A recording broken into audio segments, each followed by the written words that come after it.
Okay, I think we're good to go. Well, good morning, everybody. Welcome to the March 3rd, 2021 Governor and Executive Council meeting. And as always, before we start, I just remind folks, if you do have a cell phone, if you could just at least silence your electronic devices. For consideration, we are having some folks join us on the phone today. Councilor Wheeler is joining with us today. Councilor Wheeler, are you on the line with us, sir? Good morning, Governor. Good morning, councilors. Good morning. Good morning. Good morning. Councilor Wheeler, to get it into the record, could you just please state your name as well as where you're located and if anyone is with you? Yes, this is Councilor Dave Wheeler. I am in my home on Mason Road in Milford, and I am in my office by myself. Great. How you feeling? I'm feeling much, much better. Good. That's great. Thank you. It's great that you were still able to join us. And not to put too much pressure on you, because I know you are recuperating, would you like to lead us in the pledge and the prayer? Yes, Neil will lead us in the prayer, and then I'd be happy to lead you in the pledge. Sure. Pastor Neil, good morning. How are you? Good morning, Governor. Good morning, Councilor. Thank you for joining us. Thanks for having us. It's okay. Be at ease, but take whatever posture you'd like. Let us pray. Father, we do ask for your manifest presence here on this meeting. And we do ask for wisdom. Like the book of James says, we can ask for wisdom because you like to give it to us. And we need wisdom in the practical items that face the state today. And Lord, I pray the blessing of shepherds from 1 Peter 5 on these folks who are shepherding the affairs of the state, Lord. Let them be shepherds of the flock, the whole state of New Hampshire that's under their care. Let them serve as overseers, not because they must, but because they are willing, because God wants them to be willing. Let them not be greedy for money. Let them be eager to serve. Let them not lord it over those entrusted to them. And let them be examples for all the citizens in New Hampshire. Because when the chief shepherd appears, they will receive a crown of glory that will never fade away. And finally, Lord, I pray for the councilors and for the governor personally, that great Old Testament blessing. May the Lord bless them and keep them. May the Lord make his face to shine upon them and be gracious to them. And may he lift up the light of his countenance upon them and give them peace. And I really do pray for peace in their hearts, in their families, and all their closest relationships during these very tumultuous times. We pray this in Jesus' name. Amen. Amen. Thank you. Thank you. Councilor Wheeler, will you take it away? Thank you, Governor. I pledge allegiance to the flag of the United States of America and to the republic for which it stands, one nation, under God, indivisible, with liberty and justice for all. Thank you very much. So moving forward, we will commence the activities of our regular meeting. I would ask for the Governor, for the Executive Council, for a motion to approve the meeting minutes from our February 27th, 2021 Executive Council meeting. Second. There's a motion second. Any discussion or questions on those meeting minutes? Okay, seeing none, all in favor signify by saying aye. Aye. Any opposed? With that, the meeting minutes are approved. Next, from the Office of the Secretary of State, we have our civil commissions. Could I please have a motion to confirm the list of civil commissions? So moved. Second. All in favor, please signify by saying aye. Aye. Any opposed? With that, the list of civil commissions is approved. Are there any nominations to place on the civil commissions? Okay, hearing none, then the matter of the civil commissions is concluded. We do have a resignation to accept today from the Community College System of New Hampshire Board of Trustees. Could I please have a motion to accept the resignation of Jeremy Hitchcock of Manchester? So moved. Second. Any discussion? Seeing none, all in favor signify by saying aye. Aye. And Councilor Wheeler? Aye. Thank you. Aye. Any opposed? Seeing none opposed, the resignation is accepted. That concludes the confirmations for today. The resignations, sorry. Moving on, we do have some confirmations to accept today. Could I please have a motion to confirm Kevin Sullivan of Hampton to the Advisory Council on Unemployment Compensation? So moved. Second. We have a motion and a second. Any discussion on Mr. Sullivan? Seeing none, all in favor signify by saying aye. Any opposed? And Councilor Wheeler?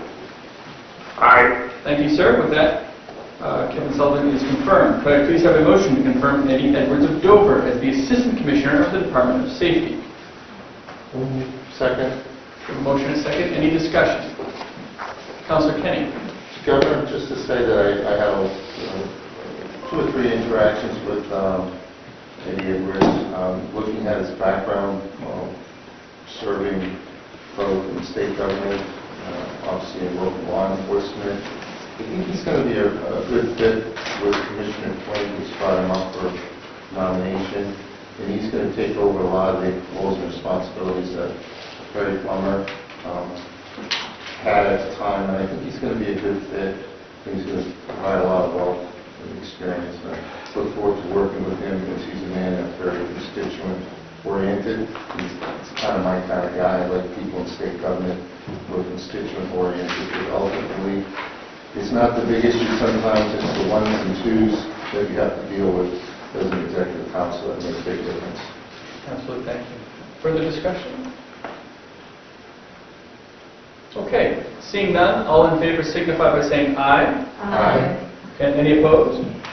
And Councilor Wheeler? Aye. Thank you, sir. With that, Mr. Edwards is confirmed. Could I please have a motion to confirm Jason Syverson of Dunbarton to the Business Finance Authority Board of Directors? So moved. Second. We have a motion and a second. Any discussion? Hearing none, all in favor signify by saying aye. Aye. Any opposed? And Councilor Wheeler? Aye. Thank you, sir. With that, Mr. Syverson is confirmed. Could I please have a motion to confirm Mackenzie Snow from Washington, D.C. as the Division Director of Learner Support for the Department of Education? Second. We have a motion and a second. Any discussion? Councilor Warrington? I sent a letter to the other councilors yesterday indicating that this is a very important position and that many constituents have reached out to express concern about this nomination and particularly about the policies that Ms. Snow has advocated for as a policy advisor to the Trump administration and to Secretary Betsy DeVos. Very concerned about the diversion of public funds away from public education and the negative impact on public schools and on our taxpayers. And accordingly, I had requested of the counselors that the people be able to hear from Ms. Snow herself and be able to have their questions answered, and therefore request that we schedule a public hearing for this nomination. Thank you. Further discussion? To that end, I'd like to motion to table. Okay, so we have a motion to table. Is there a second to the motion to table this nomination? Okay, hearing none, I don't think we're going to go for the tabling nomination. Any further discussion? Councilor Kenny? Oh, thank you, Governor. This position, as I understand, has been vacant for about 14 months. And so this candidate, Mackenzie Snow, who I've had several conversations with, is exactly what I think New Hampshire needs. Absolutely brilliant resume. Even with the people that, from the SCA that were in opposition to her, could not deny her qualifications at all.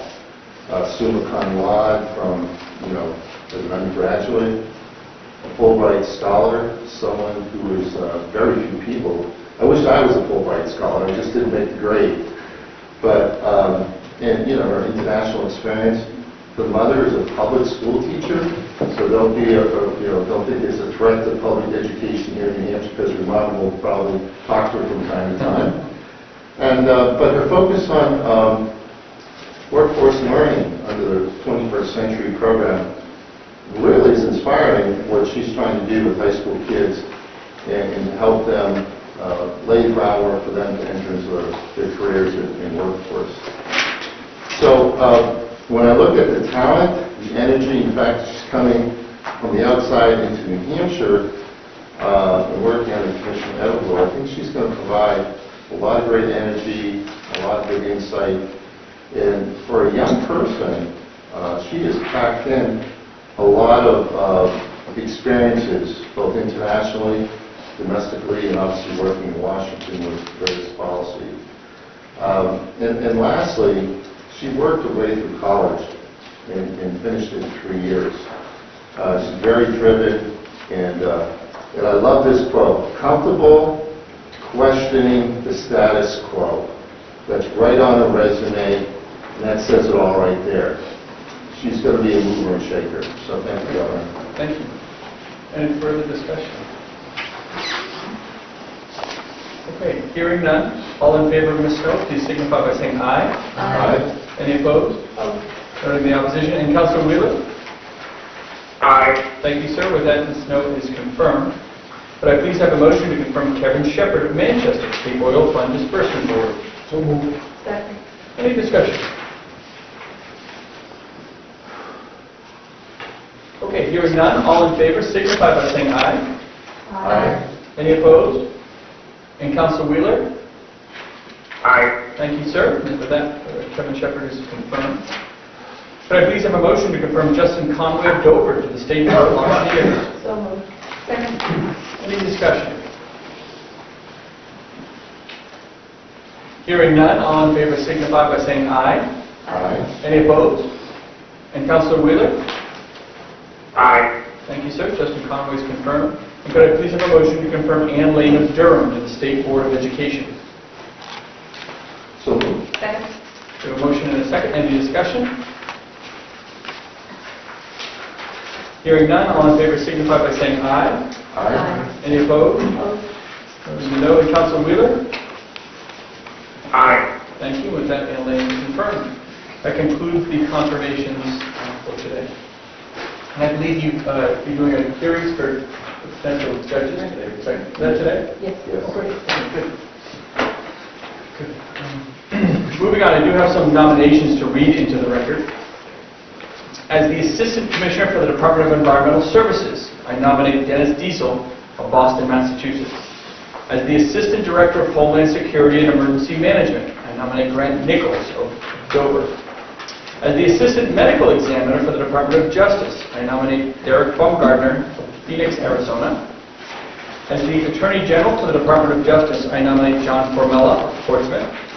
As the Director of the Division of Procurement and Support Services for the Department of Administrative Services, I nominate Gary Lanetta of Hampton.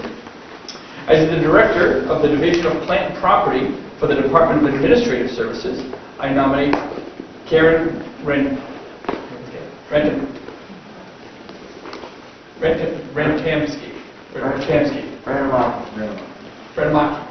I'm sorry, Karen, if you're listening, I apologize. I always get it wrong. To the Compensation Appeals Board, I nominate Arthur Baudry of Manchester, Brett Lemire of Litchfield, Mary Ann Ashcroft of Derry, and Constance Roy Morneau of Wolfboro. To the Physical Therapy Governing Board, I nominate Jennifer Rosen of Guilford. And to the New Hampshire Retirement System Board of Trustees, I nominate Ken Merrifield of Franklin. And that concludes the nominations.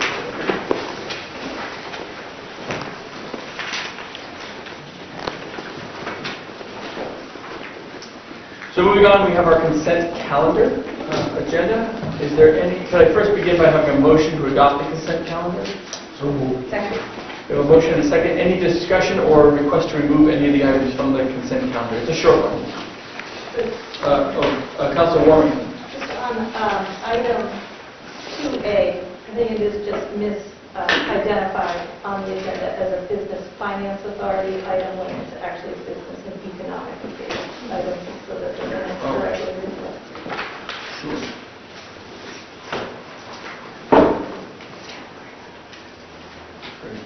Thank you. Councilor Kenny. Yes, I'd like to take 2A off the agenda. Okay. Any other items to come off the agenda? Okay. All in favor of the consent calendar agenda items 1, 3, 4, and 5, please signify by saying aye. Aye. Any opposed? And Councilor Wheeler? Aye. Thank you, sir. With that, those items are approved. We'll now, let's start with a motion to adopt consent calendar agenda, specifically item 2A, So moved. Second. and a discussion on item 2A. Councilor Kenny? Thank you. Is Commissioner Caswell online? Or here? Commissioner Caswell, have you been able to join us on the phone? Give 1 second, we'll make sure that his line can be unmuted. Commissioner Caswell, if you're on the line, can you hit 5 stars so we can unmute your line? Okay. Should we, maybe we should move forward? So what, if you don't mind, maybe we'll just take, would you mind tabling the item? We'll get him on and then we'll, as soon as he comes on, we'll come back to it. Is that okay? So can I get I'll a withdraw my motion. Okay, withdraw the motion. Okay, we'll leave that as untouched for now, if you will. So with the noting that the motion has been withdrawn. Moving on to our regular agenda. I think before we jump into our items from Health and Human Services, I know we were going to have a little bit of a discussion and presentation on the MMIS system. MMIS is a major, one of the largest investments that the state has to make, especially from a technology standpoint. It has been fraught with problems in the past, and it's kind of come time for us to look at new systems, new options, and we've asked the department to come forward and talk a little bit about conceptually where we are, what we're thinking, where we're going, because it'll be a major contract. It was a major contractual battle. Yeah, right? I mean, back, which is not so long ago, but yeah. So why don't we have the folks from Department of Health and Human Services, as well as Dennis and his team from UIT come forward. Just give us a little bit of an overview of MMIS, where we are, and kind of what we're thinking as we take the next steps. Good morning. Nice to see everybody. I'm Lord Weaver. I'm the Deputy Commissioner of Health and Human Services, and as the Governor has indicated, we are here to talk about MMIS. Typically, in non-pandemic times, we have what we call a breakfast meeting where we're able to meet with all of you and sort of have these conversations before contracts come before you. We did this 2 years ago. Councilor Gatsas may remember our eligibility system. We met with the council during a breakfast meeting and took that time to be able to present, allow you to ask questions, digest, and then even ask questions after the presentation. We're not anticipating getting a contract in front of you until at least May, so we'll have time if we don't finish everything today. I wanted to introduce, we have Commissioner Goulet from the Department of Information and Technology, Dave Weeder. Dave Weeder is handing out handouts. Dave is our Director of Information Services. And live in person today, we have Henry Litton, our Director, who's typically a voice in the phone. So I'm going to turn it over to them for the presentation. But what I do want to point out is that we do not work in a silo when we talk about MMIS. We work very closely with DOIT and our partners to be able to have a strategy that makes sense, saves the state money, and provides the services that we need to provide. So with that, I'll turn it over to Dave Weeders. Thank you. My name is Dave Weeders, the Information Services Director for Health and Human Services. Thank you for having me here today, Governor and City Council. So, councilors, the Medicaid Management Information System, which you'll hear is commonly called as MMIS, is our most complex system in DHHS, and it is also one of our largest contracts that we have for DHHS. It began, and I just want to give you a background of our system and how it came about. So, back in 2005, we did our system design, and we came up with the idea of where we would go with that MMIS. And we contracted with a company known as ACS back then. And during that RFP process and award to ACS, we then moved into 2007 where we purchased the hardware and software. That was the last time we actually purchased hardware and software for the system, so we've been running on that system for the better part of 13 years on that hardware and software. You'll hear later on that that's a very long time to keep servers and storage and software running without maintaining it. Subsequent to that, we went live in 2013. That 6-year period was based off of different legislative mandates from the feds, from the federal government, as well as just different decisions at the state level as well, that made us have to change our behavior with that system. So we went from a fee-for-service solution, and over time we moved into a managed care. as well. And then in 2015, we certified that system. What certification means for the MMIS environment is an additional 25% of federal match, which doesn't sound like a lot, but when it's a large contract like this, we went from a 50% federal match to a 75% federal match on maintenance and operations of the system. So that was a jump of about $6.5 million, a little over, of additional federal funding that we did not have to fund at the state level in general funds. And that certification process, as you can see, took about 2 years to certify the monolithic system of several different modules. So what influences our MMIS? Most of the influences on our MMIS system is from federal mandates as well as state mandates to make changes to provide better services to our citizens here in the state of New Hampshire and across the country. Due to those changes, we consistently enhance the system to meet those mandates. That's usually what drives our amendments to the contracts, as well as trying to enhance our benefits to the system. So our current contract is about $7.6 million in general funds annually, and it integrates between 6 to 7 different systems throughout the HHS. So those systems are like our child support system, our Division of Children and Family system integrates with it, our elderly adult care system integrates with it, along with our integrated eligibility and our pharmacy benefits management system. To date, right now, what we're processing is about 15.7 million claims each year, totaling about $1.8 billion annually in claims processing. It is one of the largest claims processing systems that we have. I mean, it is the largest claims processing system that we have in the state. And we consistently meet our timelines for payments to our providers. We do everything we can, even with this legacy hardware, to keep it up and running so we don't exceed those deadlines, because there's penalties associated with not meeting the deadlines and making payments. Currently, the contract that we set in place in 2018 as a 3-year contract expires on June 30th, 2021. So what you'll see is we're going to be asking for a 5-year extension for both the conduit contract as well as the NTT data contract. What are those two things? Conduit contract manages our fiscal operations, our call center management, our provider services, our claims processing, and some other items that you'll hear in a little bit here, as well as the maintenance and operations component of the servers and storage and the software that maintains and operates those systems.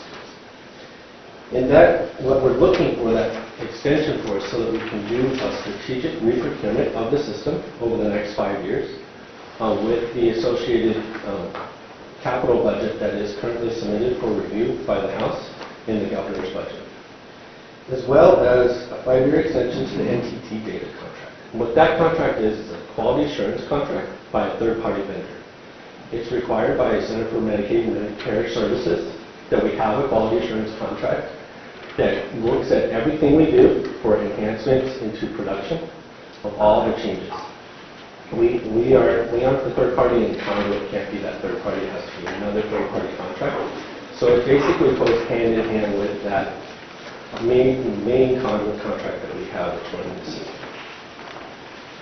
So while we're looking at that extension, we were really looking at the extension for re-procurement. So over the last 3 years, we've been reviewing different states' methodologies on how they were going to go about their modular re-procurement. And what modular means is the MMIS can be broken up into several different components. And really, when we contracted with Conduit, they actually subcontracted with other companies to provide these components. Those components are provider services, third-party liability, data warehousing, claims processing, along with system integration and several others. When we looked across the country, people were looking at different ways. So NASPO, which is National Association of State Procurement Officers, is an organization that goes out and does RFPs on behalf of several states usually, and then makes it so that other states can do participating agreements. That is one way in which we can avoid some of the administrative costs of the RFP, but leverage the functionality of that procurement effort to get the best of breed and the best cost for our state. We looked at that and they moved forward with provider services, and that's one that's available right now. 6 vendors were awarded to be able to provide those services to any state that wants to do a participating agreement, as well as they're moving forward with a fee-for-service claims contract, which doesn't apply for New Hampshire, but in the future, as they move forward with NASPO, there might be other agreements that we can look at. We also looked at regionalized government. So Hawaii and Arizona have been doing regionalized government for the MMIS for many, many years. Arizona actually has provided lots of different services across the state as well as across other state boundaries for not just MMIS, but other services as well. And that worked really well for Hawaii. And the reason why it worked well is their legislation at the state level, they really don't get involved in the Medicaid program. So they follow Arizona's direction and their rules and their laws that they wanted to put forward. And they just sort of follow the leader. And that's really how regionalized government can work, is you have one state that's really that leadership and everyone else that's sort of following with them to help be successful together. The other states that are looking at doing this is Michigan and Illinois. They've been working for the past 7 years to try to do that. And they are going live, they actually went live in February with their first module. And when we looked at that, we were looking at the duration that was going to take to do that regionalized government. We spoke with these different organizations and identified that it might take a little bit too long for us to move forward that direction. And so what we're looking for our strategic plan is to do a modular re-procurement, leverage NASPO where we can, leverage our neighboring states' directions of where they're going to be able to understand and learn from their mistakes and their successes, and enhance our re-procurement effort over time. Currently, we have some really high-level financial risks that we need to address.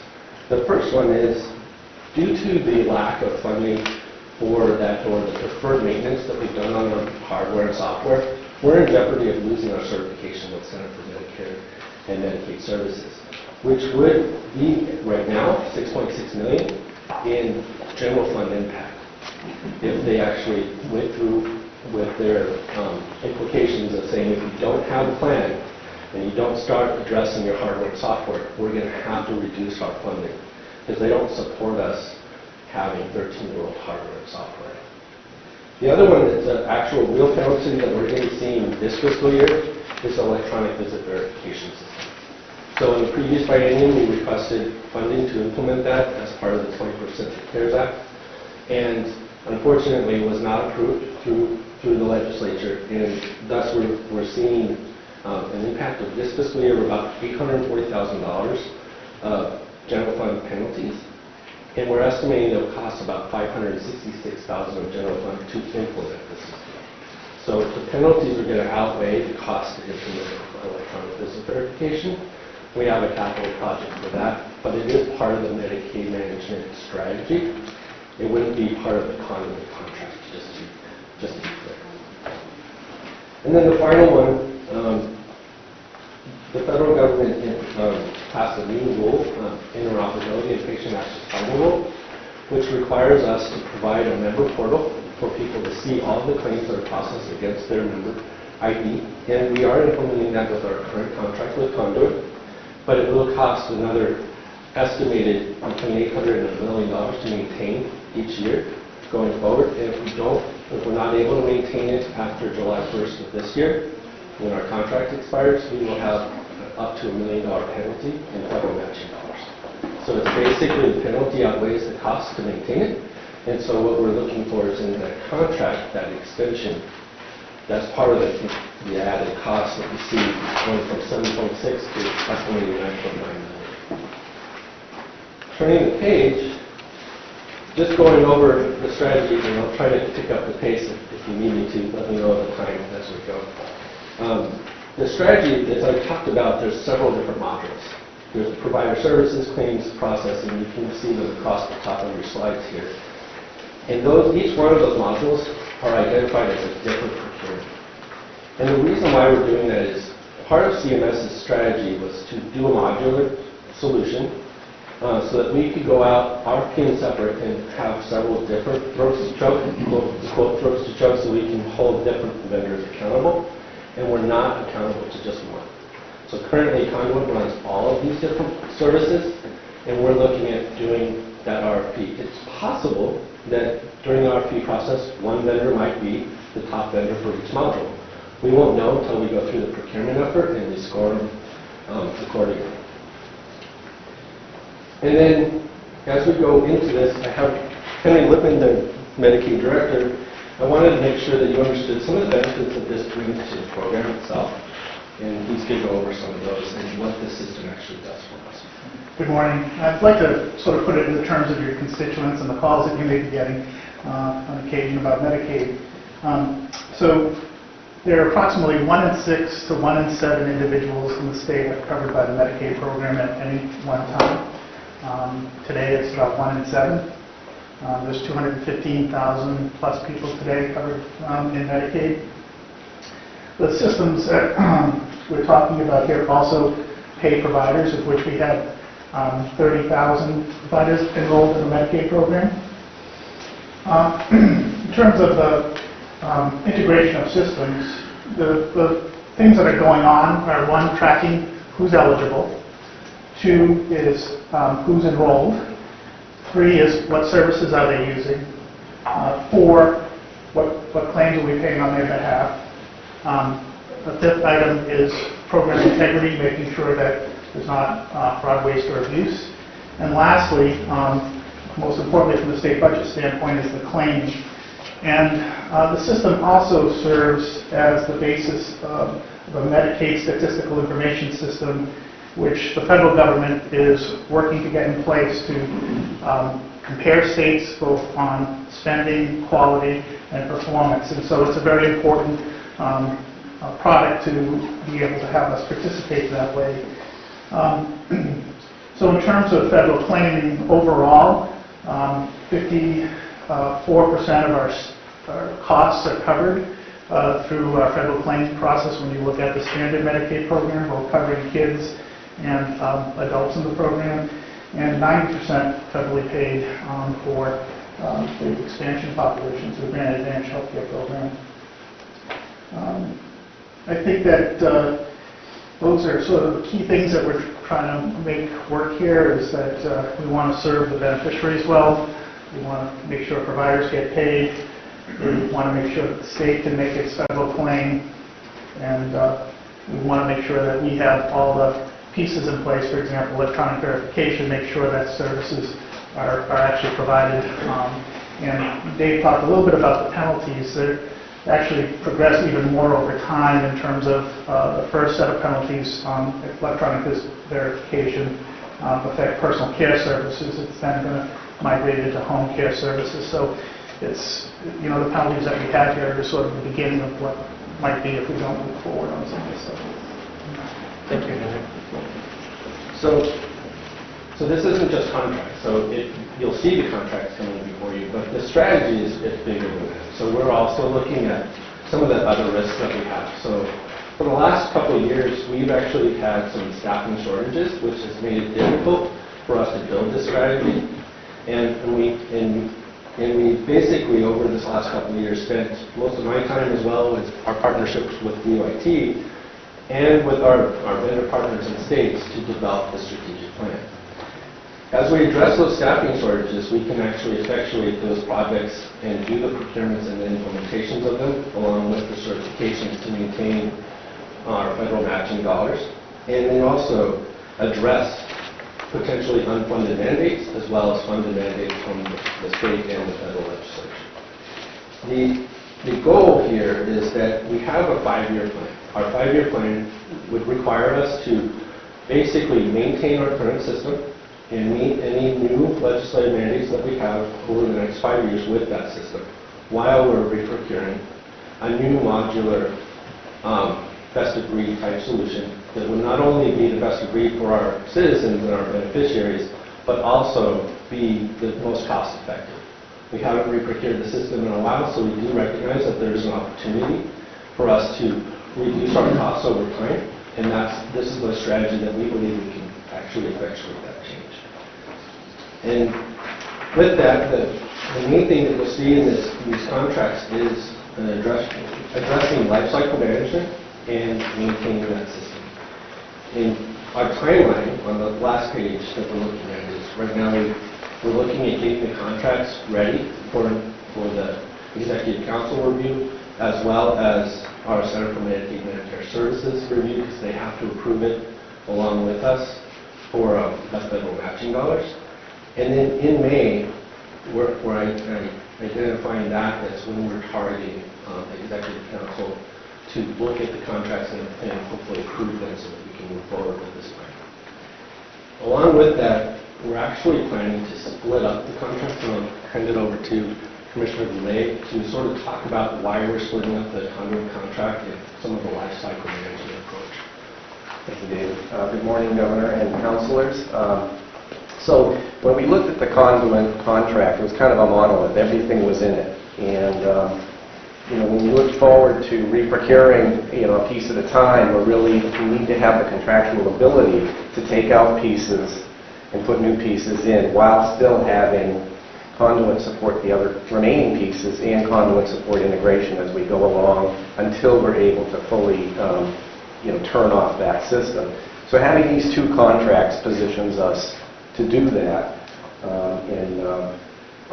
We contracted wouldn't have had an easy way to do that had we not pursued this path. And then there's, you'll see in the, and David's spoken about the deferred maintenance piece. I think one of the flaws of the existing contracts is we didn't build in life cycle considerations. And what do I mean by that? Well, every so often you need to replace stuff. So is that going to be a big expense at that time, or you flatten it out throughout the length of the contract so that you actually have predictable expenses for your system over time? So that's one of the things we're building into this procurement, and certainly any other procurements we go forward, we're always looking at that, and MOIS is no exception. I do not like to see, and I know you don't either, like to see those big surprise expenses every once in a while. Flattening that out is part of the objective, and so that's something that David and I have been speaking about for a while, and I'm really pleased to see the progress and to see that Conduit is on board with making that happen with us. So can I jump in with a couple questions? If you guys don't mind. Before we go too much further, when we talk about all these different pieces that we can basically procure for individually, these modules, even though we may go, maybe you answered this and I missed it, even though we might go with different vendors, which is an opportunity to lower cost, there is a guarantee that they'll all talk to each other, right?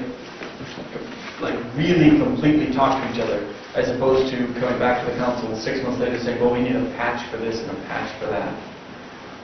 Are there any guarantees from the federal government that, yes, you can pick different vendors, and yes, they have to use either a certain language or a certain coding or something to make sure that they themselves are interoperable? So that's a very good question, Governor. That addresses one of the specific modules. So right now, Conduit would be our system integrator, which that's the role of the system integrators to make sure that all of these different modules interconnect and integrate with each other so that there isn't a patch to maintain. So we currently do that between our 6 or 7 different systems that we're managing right now, and Conduit is the central core of that interoperability. Going forward, we were looking to do a re-procurement effort, but we're trying to move specifically with our pain points. So right now we don't have we have a strategy of looking at third-party liability, provider services, as well as our data warehousing for our next several modules of re-procurement, and leveraging Conduit as our system integrator for that next biennium. And then the following biennium in the 5-year plan, we would be looking at system integrator to be set up to re-procurement to basically take out that from the Conduit contract, and maybe Conduit wins it, I don't know, because again, we have to score it. But that new system integrator would be responsible to build those interfaces, and it would be in their contract to make sure that we're integrated as we move forward. Isn't there an inherent conflict of interest if the system integrator is also bidding on modules? Essentially, once you get a system, once we go out to RFP, whoever the system integrator is would not be able to bid on modules. But for right now, we have to maintain our current system integrator so that we can continue to move forward. And then have a process in which, if we go forward with, like say for instance, if Conduit won the provider services agreement, they would be giving up the opportunity to be a system integrator. It's the same with independent verification and validation, or that quality assurance contract. If they're on that contract, they can't be on other contracts because they have to be separate to help us integrate. There are some states that actually did have their system integrator also do all their other modules. They did 7 or 8 different procurements and one vendor got them all. Why would you need an integrator? At that point, basically the reason why you need the integrator is no matter where you're at, you're integrating all these different modules. So when it comes to this system, it's just not one system. It's claims, it's provider services, it's third-party liability. They're all separate. So either the state becomes an integrator or your vendor becomes an integrator. But you need to have that integration component somewhere. We don't have the staffing, I believe, here in the state to be able to be that system integrator. That hasn't been our direction historically, to staff up internally, and so we've been outsourcing that integration component. Okay. Council? Healthcare facilities such as Mass General are constantly, their management systems are constantly under attack, up to 100 attacks a day. Security of the system that we presently have, and how will it work if we go to different silos, so to speak, these modulars? Ultimately, who is responsible for the security? Well, that's part of the, cybersecurity is part of our responsibility, and we work on that together, that both the Department of Information Technology and DHHS, both have staff and folks who work on that. For stuff that's hosted outside of the state, we have to build the requirements into the contract. CMS has pretty strict guidelines that they hold us to, both the hospitals as well as the state, so that we're being audited on a regular basis in terms of our security and privacy requirements to maintain the federal funding streams. So it's a pretty high discipline scenario right now. Anything we have in-house, additionally, we have cybersecurity practices and tools in place that help us watch those systems. And there's requirements in particular for some of these larger systems that are federally funded that go beyond some of the normal things you'd look at in an application. So these are some of the most closely watched systems anywhere.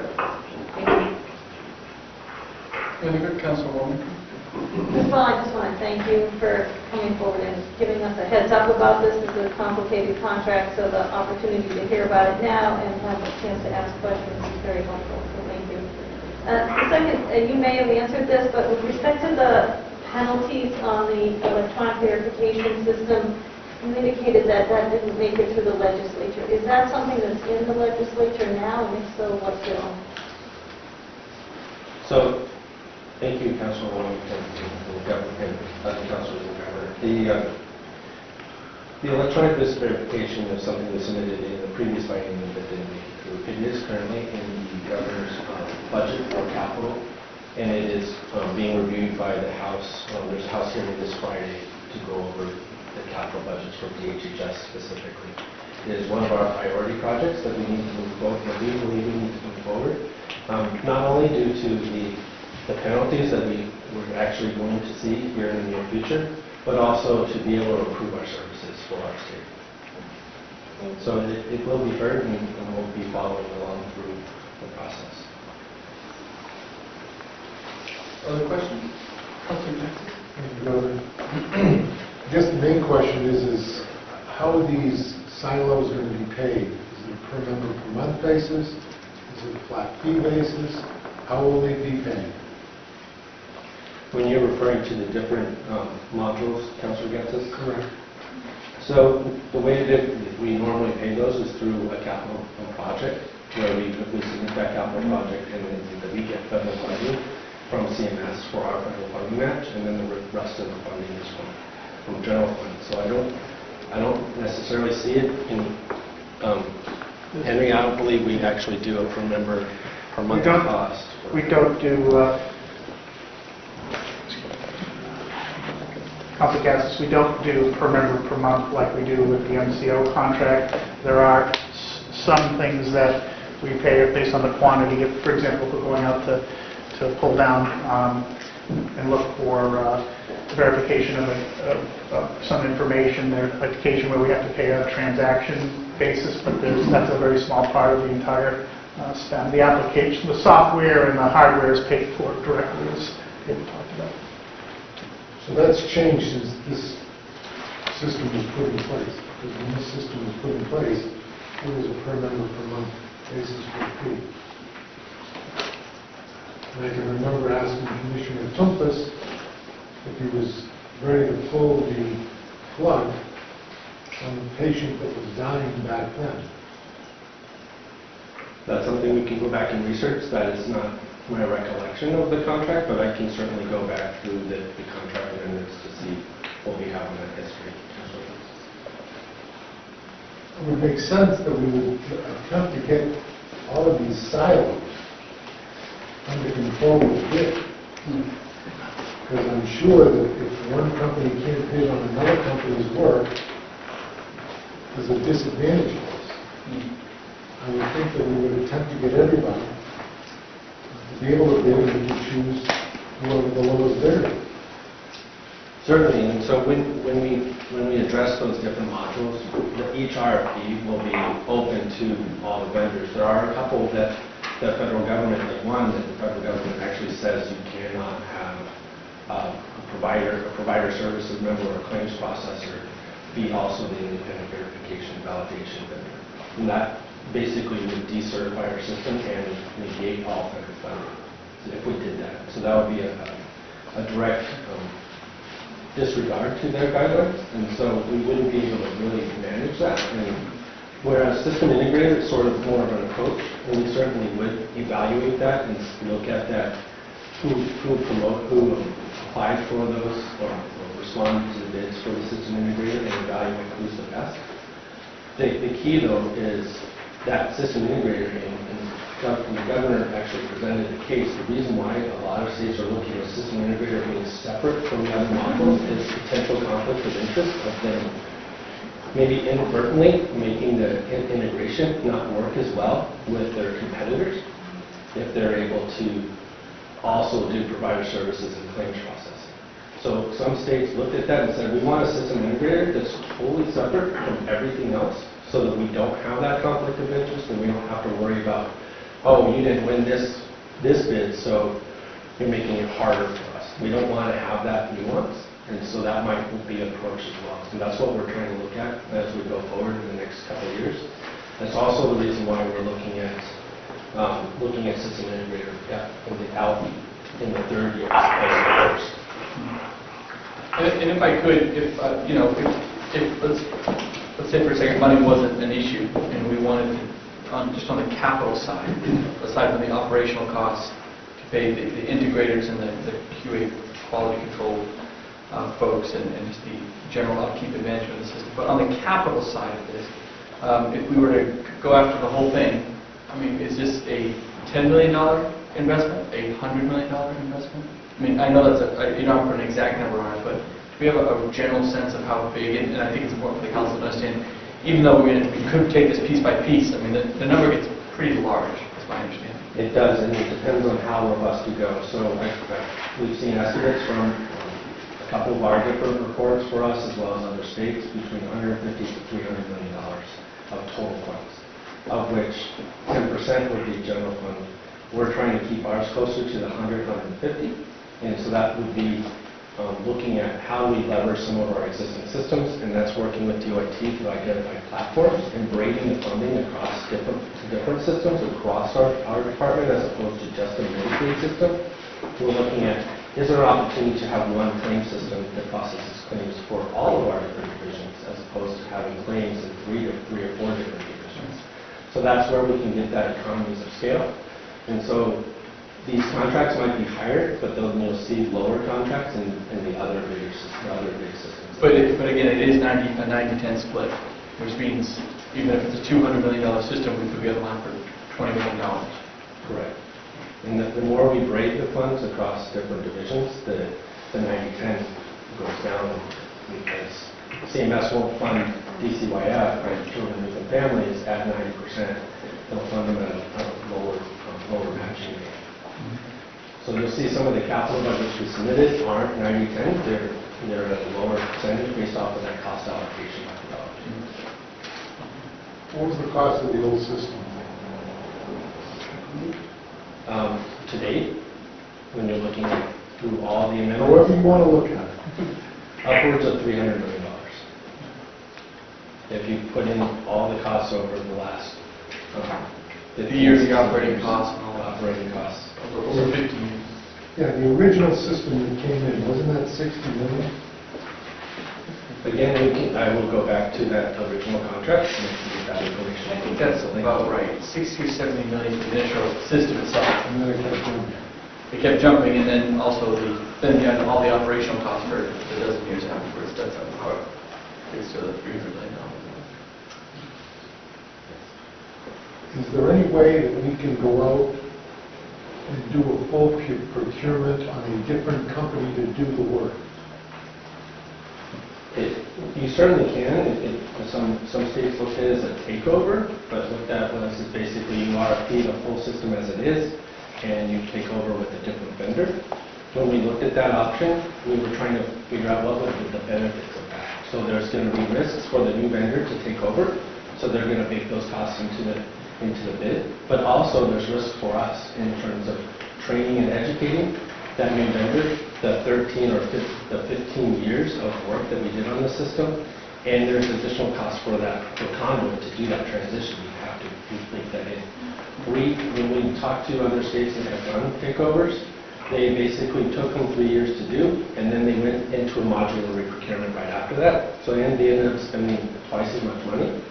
So we looked at that as trying to be a cost savings. We wanted to do a modular reprocurement of the pain points that we have currently with the existing system and split those off first and then start building into that more modular reprocurement strategy. So that was, we certainly addressed looking at a takeover. And there's the other opportunity of doing a monolithic system where you're not taking over the existing system, which I think that might be what you're referring to, Councilor Gassis. And that would be something that CMS may support. Historically, they've been trying to push the states towards a modular reprocurement so that you have provider services, and that's what they focus on. You have a claims engine, and that's what that vendor focuses on. And then we have a system integrator focused on that. They've actually backed off in the last 3 years. CMS has backed off from saying, initially they said we would not fund a monolithic approach. Now they're backing off on that, saying we will consider it, but we need to put forth how does this benefit the state. Most of the states have actually adopted that modular reprocurement. Some of them ended up with that one vendor doing all of the modules because they found out that one vendor just was able to do it better from their bids. But the NASPO, as I indicated before, they awarded to 6 vendors.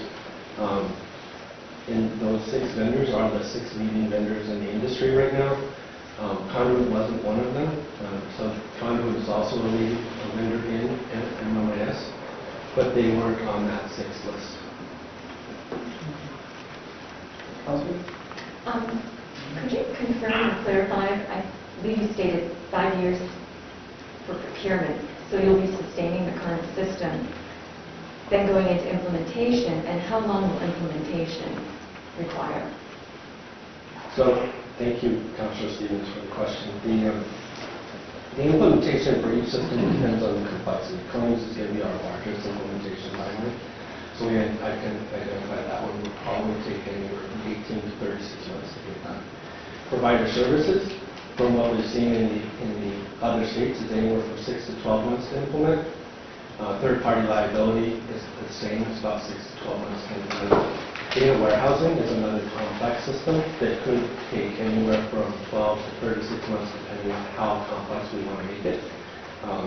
We would anticipate taking it in bite-sized chunks and doing a 12-month implementation and then continuing from there, so that we would be able to realize the investment sooner.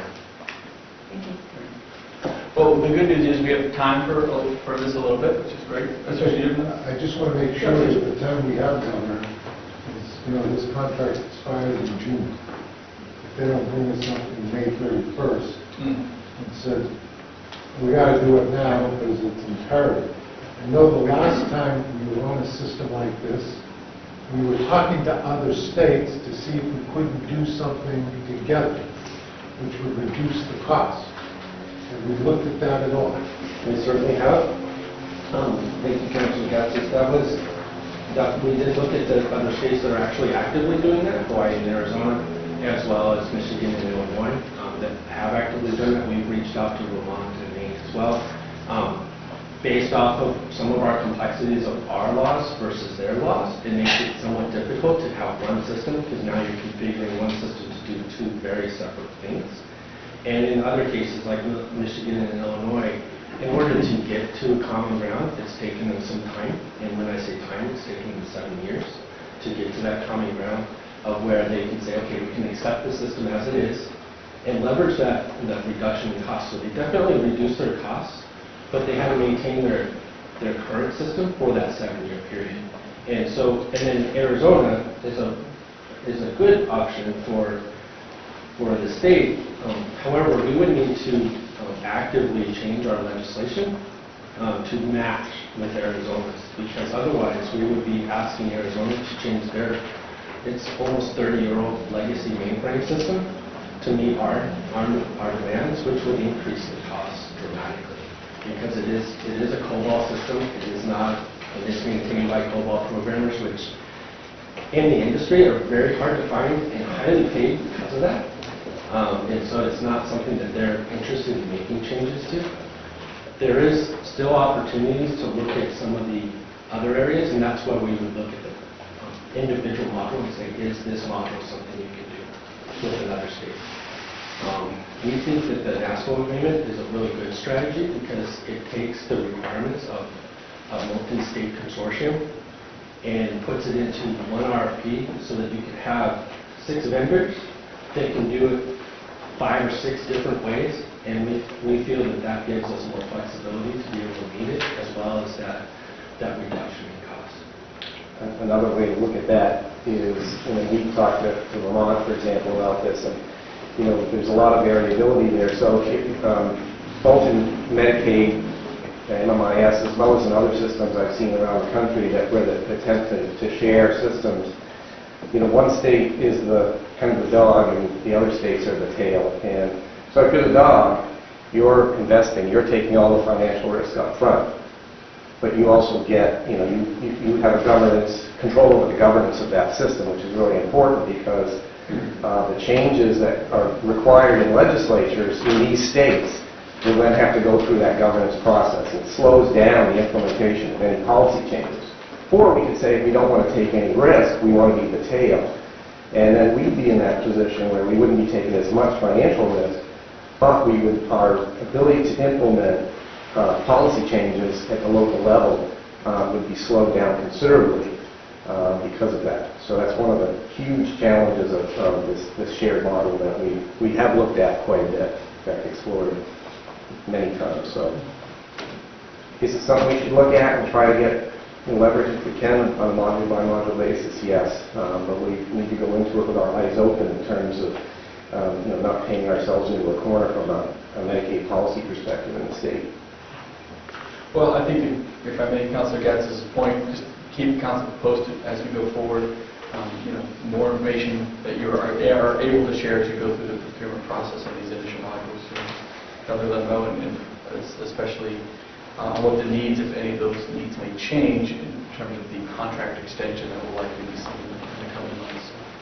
But I think this is a great start. Obviously, we encourage any of the councilors to reach out with additional questions as we go forward on all of that.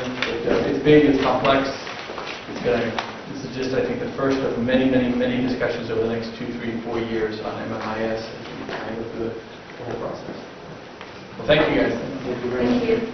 And I'm going to throw my 2 cents in, if I may. For those of you who don't know, Dave and his team, every time there's a glitch in our system having to do with vaccines or testing or anything, it's Dave and his team that are always fixing it, which I appreciate it. So the fact that you guys can spend the time with, and Dennis as well and his team, working on this and simultaneously dealing with one of the biggest technological challenges with the pandemic and everything from vaccine administration, distribution. You guys, your team's been doing awesome, are doing a really great job. Every time there's a bump in the road, it quickly gets solved, and we appreciate that. And we know there's going to be 10 more bumps that we haven't even anticipated over the next couple months, and it's just great knowing that you guys are there, making it work. Thank you. Thank you very much. I'll pass it on to the team. Yeah, our teams will be happy to hear that. Yeah. Thank you so much. It's great. It's been great. Every time Dan's breaks on the federal level, we call Dave and he tends to fix it. Somehow they magically get around it. Who said 5 more bumps? So, 5, 10, 5, better than 100. It's getting better all the time. It's getting better all the time. Before we continue on with Health and Human Services, just to kind of clean things up, we do have Bob Bashan, from the Chief of the Bureau for Visitor Services from BEA, is now on the line. So I guess what I would do is, Councilor Kenny, if you'd like, we can take the motion for a table item. I guess we already have a motion, or if you can reinstate the motion to adopt consent calendar item 2A, and then we can get Bob on to answer any questions you might have. Thank you, Governor. So I'll move to it. A motion and a second. Thank you very much. And do we have Bob on the line with us? Yes, you do, Governor. Morning. Sorry for Emily, but I'm happy to answer any questions. Thank you. So my question is, we have a granite bench that is going up to the Intervale rest stop in Intervale, New Hampshire. And is this granite bench been built, or is it going to be built, or is there a timeline involved at this point? The bench is not built. She's waiting on our approval, your approval, to look forward on it. So nothing's been done at this point. Okay. And I just want for the council's edification that this is something I support wholeheartedly. Jason Piano is quite a hiker and outdoor enthusiast. Unfortunately, at a young age, in his 20s, he got MS, multiple sclerosis, which really hurt him throughout his life, and of course he passed away. But this is a tribute from his family and to his wife and to, I believe, his young daughter, for the memory of his, being kind of a newly acquired Granite Stater who went to graduate school at UNH and worked in environmental services as a regulator. And so it's so New Hampshire that this family would do something behind his memory. And I just think it's what makes this state so great, is that you don't forget that person's love and desire for the outdoors. And this is just a great way of doing it. So I hope that there's a dedication. I would love to appear. I think it's a great thing. And I was involved in that rest stop many years ago with Senator Daxis in getting the last piece of funding to create the scenic vista there in Intervale. And it's provided a great service to the state as well.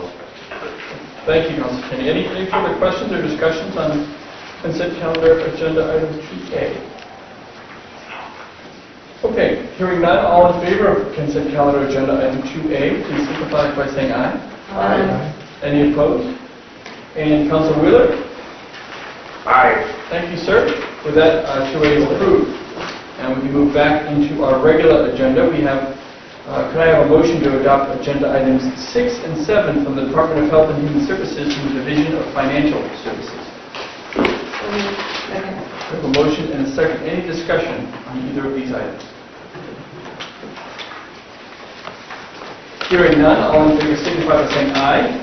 And Councilor Wheeler? Aye. Thank you. Any opposed? Hearing none opposed, the items are approved. I now ask for motion to adopt agenda item 8 from the Department of Health and Human Services from the Office of Medicaid Services. Second. We have a motion and a second. Any discussion on item 8? Councilor Stevens? I think maybe the Commissioner, or maybe Henry. They're both here.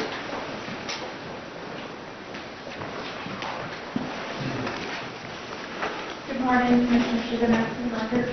Good morning. My question pertains to the selection of Elliott Hospital for this model. We know that neonatal abstinence syndrome is an issue throughout the state. I think Dartmouth is reporting 1 in 10, along with Berlin, just as equally high. No community is immune from it. So my question is, what will the catchment area be for this model? Will others outside of the catchment area be eligible to participate? I think Elliot approached us about this program, but I'm going to let Henry give the details because he does know best. Thank you, Councilor Stevens, for the question. The medical community approached the department because they were interested in applying for 2 grants, and the state had to be the front flyer for it, and it's actually the medical community in Greater Manchester that came together and said Elliot would be best because they do the most births and have a wide physician network. So it would be any patient that's served in the Greater Manchester medical community would be eligible to be in this program. And it's a demonstration, and if it has success, it can be something that we can incorporate elsewhere in the state. Thank you. Further discussion or any other questions on item 8? Okay, thank you. Hearing none, all in favor signify by saying aye. Aye. And Councilor Wheeler? Aye. Thank you. Any opposed? Hearing none opposed, item 8 is approved. I now ask for a motion to adopt agenda item 9 from the Department of Health and Human Services from the Office of Human Services. Second. Any discussion? Hearing none, all in favor signify by saying aye. Aye. And Councilor Wheeler? Aye. Thank you, sir. Any opposed? With that, item 9 is approved. I now ask for a motion to adopt agenda item 10 from the Department of Health and Human Services from the Division of Behavioral Health. So moved. Second. We have a motion and a second. Any discussion? Councilor Gatzis? Thank you. I know that, Commissioner, the last time we had the Department of Corrections, we talked about the price of naloxone. Naloxone. And I was wondering, what are we paying per unit? That is definitely something I'll have to go back and check on. I don't have Is that. it as cheap as the Department of Corrections have? And do you know the price of the naloxone? So Senator Gatsas, thank you for that question. We, for the corrections procurement part, maintain a pretty competitive price per unit since you are applying intervention. So it's still very low. I'll get you the exact price right now. Same price as the city of Manchester is getting it at? I'm pretty sure. I'm going to double check. I'll compare it to our price also. And you'll get back to us? Yeah. Thank you. Thank you. So if I may, it's a great question. If you could get back with one memo, looking at the different, that would be great. That would, Returning tomorrow. Thank you. Elaborate. Appreciate it. Any other questions on Councilor Warming? Yes, I had a chance to speak with Katja Fox and Commissioner Haynes and go over some information on this, but 2 things. One, the initial contract called for monitoring of the effectiveness of the program. So just wondering if you have results on the effectiveness of this program. And secondly, this program lapsed in the end of September, and then you didn't get additional funding until the 1st of January. So all of the people who had scheduled to have 6-month or 12-month follow-ups during that time, I'm just wondering what's going to happen with those. So thank you, Councilor Wilmington. This project started back in 2018 through a culmination of research that I engaged in trying to look at that first year of recidivists, if you will. And one common theme was around substance use disorder. So to the point of your question, the time period in which we haven't had the grant, if the council is here today, we'll take a look back at individuals that would otherwise been part of the cohort when we left off and see where they are and check in with them, bring them back in, as well as look back at those that we would have normally offered the reentry care coordination to so that they can be included.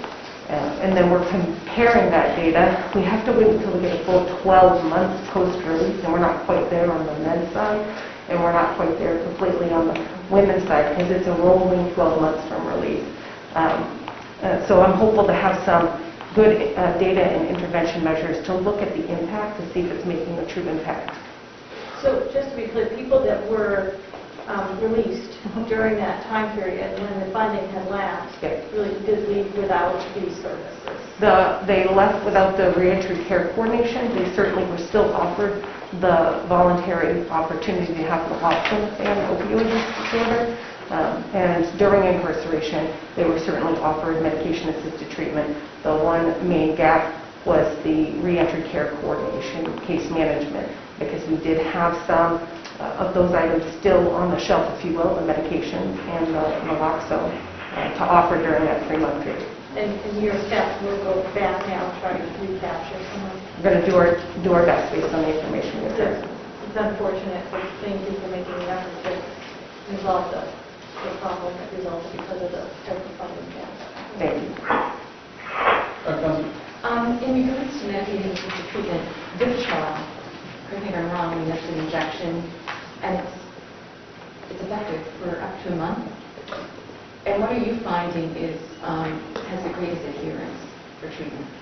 Councilor Stevens, that's an excellent question. There's a lot of research around all types of very effective medication-assisted treatment, including Vivitrol and the most new formulation, Sublocade. I think the research demonstrated that a person's compliance to medication shows that if they're compliant over a long period of time, they're going to be compliant regardless of which medication they've been provided.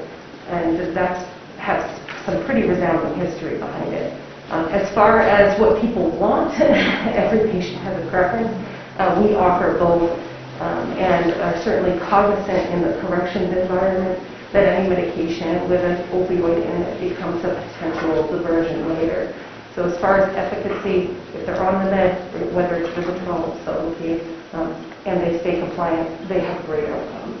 It's the diversion activity and the relapse from many of those meds that see changes that are adverse to their medical treatment plan. Thank you. You're welcome. Further discussion on item 10? Okay, seeing none, thank you very much. All in favor of item 10, please signify by saying aye. Aye. And Councilor Wheeler? Aye. Thank you, sir. Any opposed? With that, item 10 is approved. I now ask for a motion to adopt agenda item 11 from the Department of Health and Human Services from the Division of Public Health Services. Second. We have a motion and a second. Any questions on item 11? Hearing none, all in favor signify by saying aye. Aye. And Councilor Wheeler? Aye. Any opposed? Hearing no opposition, item 11 is approved. I now ask for a motion to adopt agenda items 12 through 15 from the Department of Health and Human Services from the Division of Economic and Housing Stability. Second. We have a motion and a second. Any discussion? Councilor Stevens.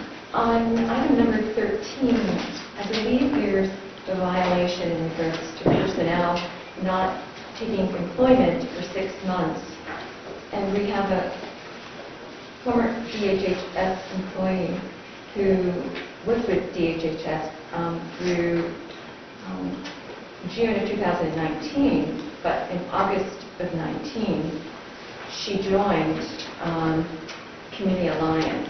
So within that 6-month period, she accepted this job.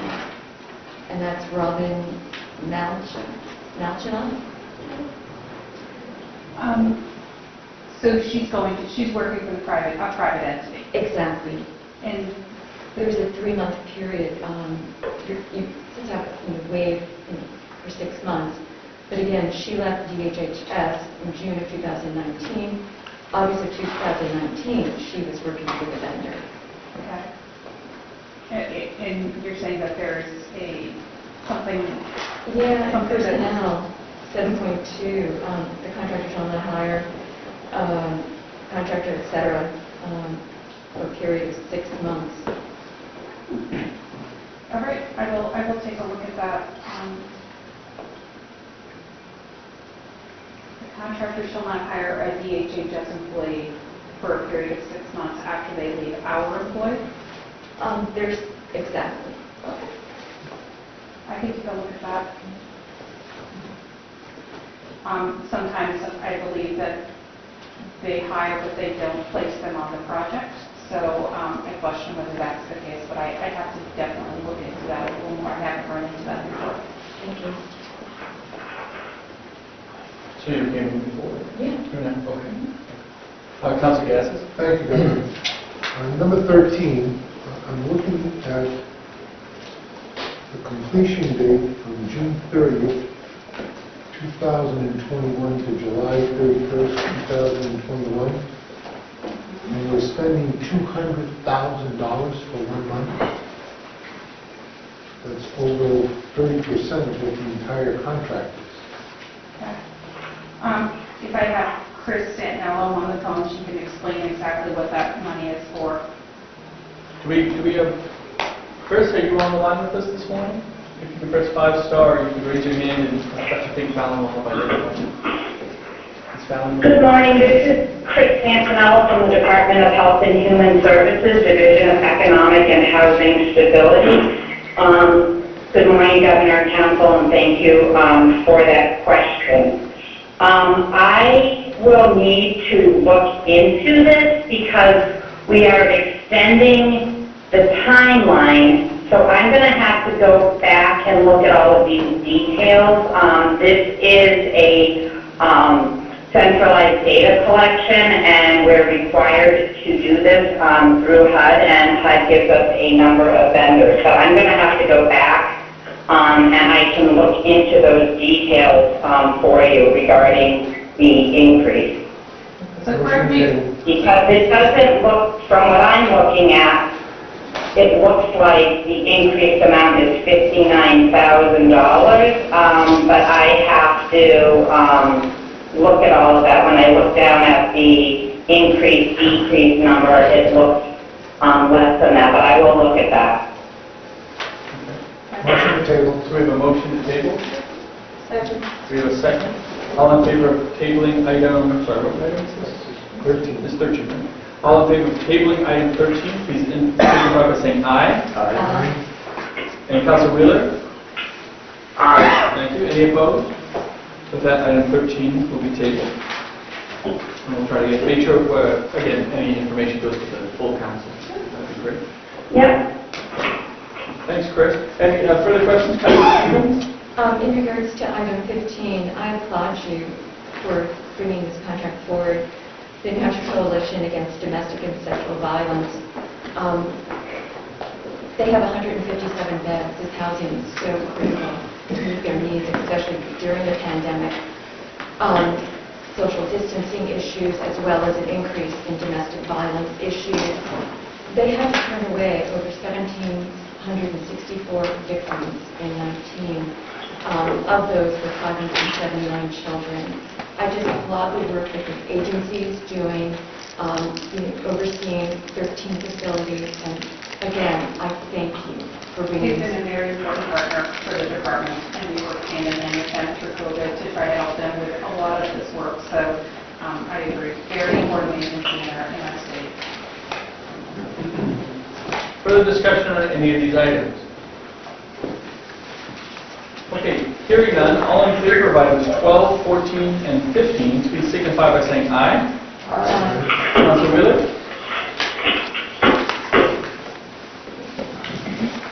Councilor Wheeler, are you still with us? Aye. Okay, thank you, sir. Any opposed? Hearing no opposition, those three items have been approved, and item 13 is tabled. Before the commissioner go, we did have a table. Right? Yes, yep. Thank you very much. So I would just ask if there is an interest in a motion to remove formally table item 13 from the Department of Health and Human Services from the Division of Public Health Services. So moved. We have a motion. Is there a second to remove tabled item 13? Second. We have a motion and a second. All in favor of removing tabled item 13, please signify by saying aye. Aye. And Councilor Wheeler? Aye. Thank you. Any opposed?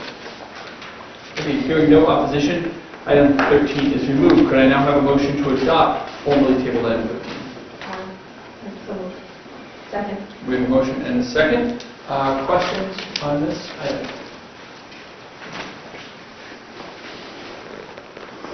Okay, hearing none, all in favor of formally tabled item 13, please signify by saying aye. Aye. And Councilor Wheeler? No. No, thank you, sir. Any other opposition to the table item 13? And with that, the item is approved. Thank you very much. And that's the only table item from Health and Human Services. We have another official meeting that we will take up momentarily. So moving on, we have items from the Department of Transportation. Now ask for motion to adopt agenda items 16 through 24 from DOT. So moved. Any discussion?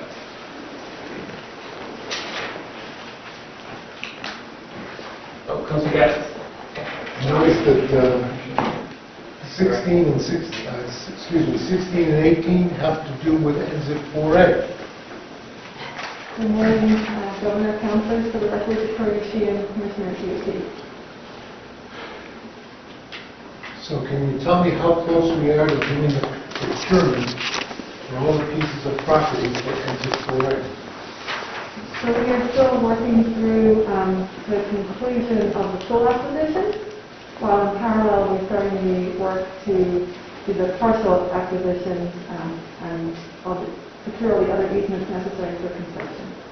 But all I can say is that we continue to advance the project in accordance with the updated schedule that we provided to the councilors several weeks ago. And item 24 obviously has a lot of money left. But I would ask, as I've asked before, Governor, I don't know if you could read this real lot better than I am. And your eyes are a lot better. Can you see those numbers? Do they make it real easy for you? No, I can see you straining. I'm straining a little. This looks like a photocopy of a fax. Do we still use fax machines at DOT? No. A little bit, no, without a doubt, it is hard, without a doubt. So I'd make a motion that we table that until we get a clear copy of what we're looking at. Because it was a fight. Second. Oh, so we have a motion and a second to table. Two old guys. So all in favor of tabling item 24, the year and summer report, please signify by saying aye. Aye.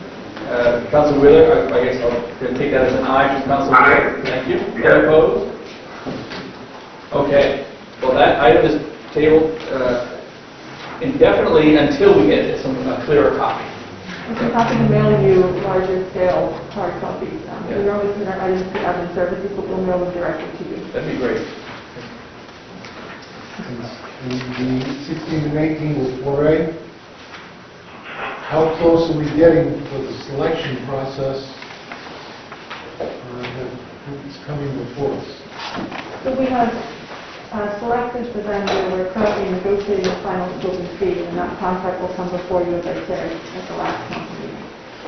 Rumor has it is that the vendor is the most expensive vendor to bid the project.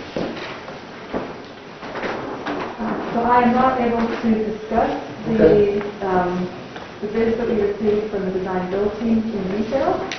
What I will say is that we're picking consultant services. We're not moving forward with construction at this time. And it was the construction costs that came in significantly higher than our estimate.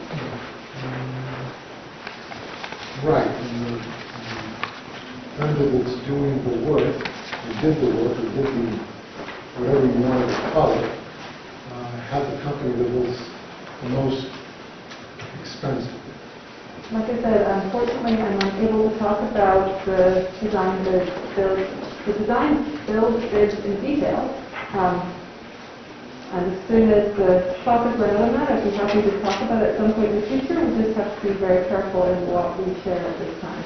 Well, the end of March is coming, so I assume by then you'll be ready to talk about it. I'll be able to talk about the consultant contract. We still will be able to talk about the prices and the details of the design bid build. The design build is, sorry.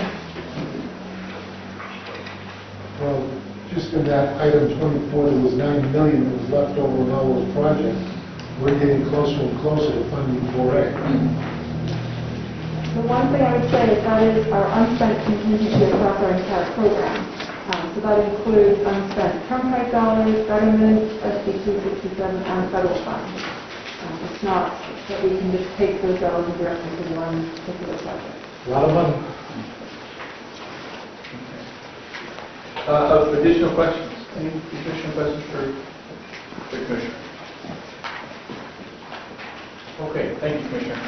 So hearing no additional discussion, all in favor of items 16 through 23, please signify by saying aye. Aye. Council Willie? Aye. Thank you. Any opposed? With that, those items are approved and we'll have item 24 on the table. I now ask for a motion to adopt agenda items 25 through 31 for the Community Development Finance Authority. So moved. We have a motion and a second. Do we have any questions on any of these? Councilor Stevens, is Katie joining us on the phone? Is he Shirley Martin? Good morning, Governor. This is Katie Marte. I'm on the phone. Great. How are you, Katie? I'm good. How are you? Oh, just terrific. Just terrific. I think we have a couple questions. The first from Councilor Stevens.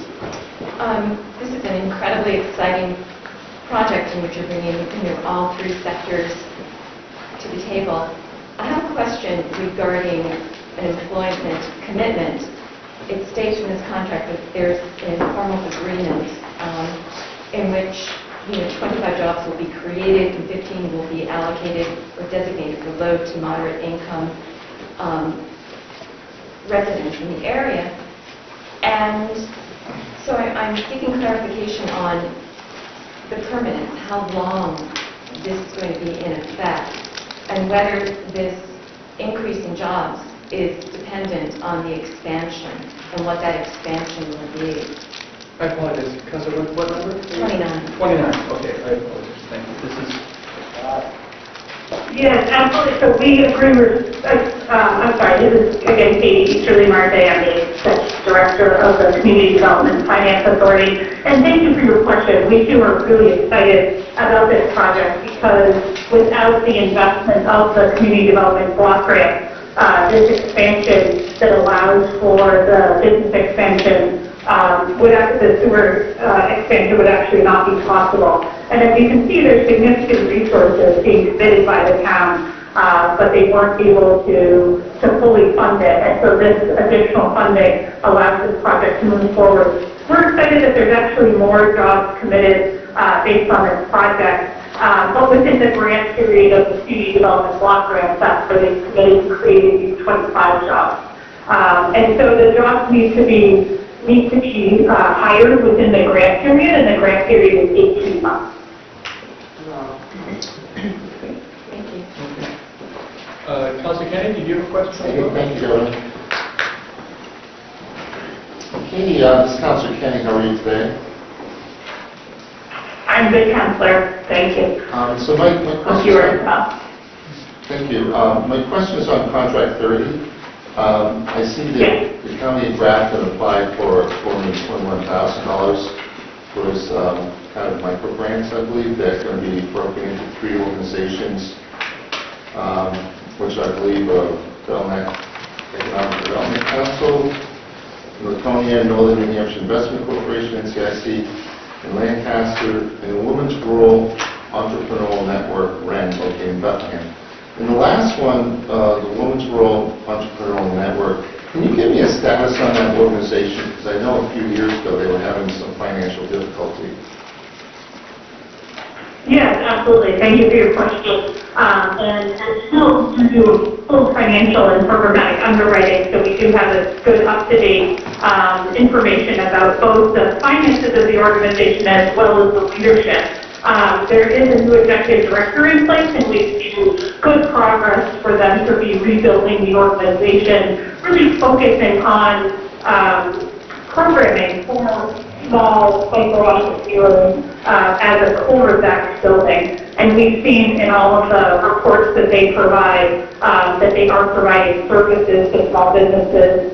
And as you're very well aware, often those small business owners, this is a key piece of their wages. Sometimes it's what we call job patching, where it's multiple, the business owner, and this is more prevalent in the rural areas, actually has this small business in addition to another job, but we've actually seen through surveys that these jobs are critical for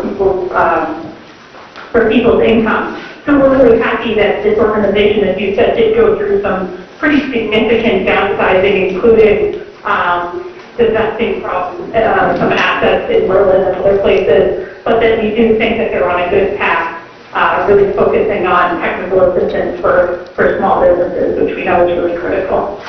Thank you. You're aware that Commissioner Caswell in the last government council meeting put forth that Northern Board is commissioning funding fees for technical assistance. So I suspect that new position will be working with CDFA. So my last question is with regard to Cheshire County. I kind of understand you've got the fiscal agent of Grafton County and the 3 organizations that are in the other counties. How does Cheshire in the southern part of the state kind of connect into this program? Absolutely, thank you. And it is kind of complicated in this grant. We have 9 sub-recipients. So those are the entities that are carrying out the business technical assistance. And we are excited, as you said, to connect with Commissioner Caswell's work and ensure that this work, which is focused on low-income business owners, connects to the broader business technical assistance capabilities that are available. And in order to ensure that there is a reasonable amount of money spent on administration side of the work, so collecting all of the verifications, etc., the Grafton County and Cheshire County have previously agreed to actually sponsor sub-recipients both from their counties as well as from counties outside of their own. So we basically split it up. The southern part of the state, so Cheshire County has the sub-recipients, but most that really serve the southern part of the state, and then Grafton County supports the sub-recipients that serve the northern part of the state, northern and western. And so it's really for grant efficiency, because each time a grant is provided at a municipal level, there's advertising and other requirements that are and audit requirements. And so this allows the majority of the money to be directly invested in those small businesses and less of those funds to be used under administrative requirements. Does that answer your question? It does. It's just a roundabout way of, as you say, trying to save administrative money through this program. Yeah, exactly. Okay, thank you.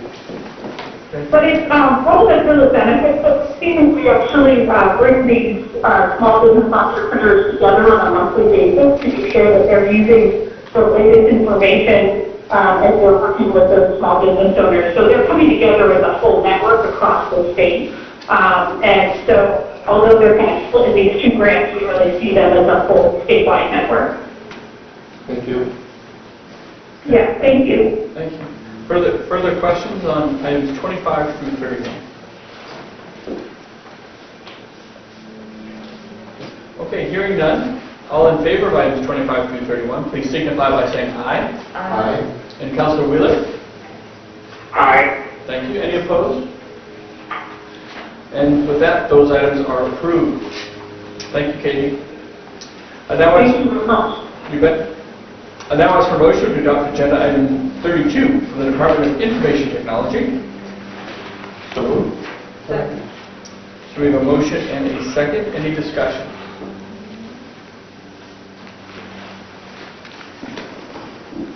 Hearing none, all in favor signify by saying aye. Aye. And Councilor Wheeler? Aye. Any opposed? And with that, item 32 is approved. I now ask for a motion to adopt agenda items 33 and 34 from the Departments of Agriculture, Markets, and Food. Second. Any discussion?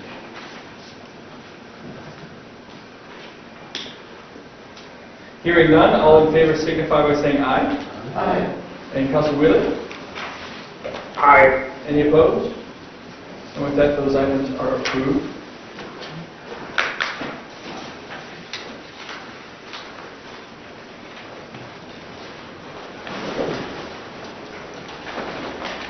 I now ask for a motion to adopt agenda item 35 from the Insurance Department.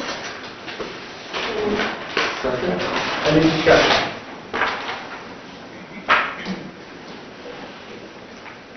Hearing none, all in favor signify by saying aye.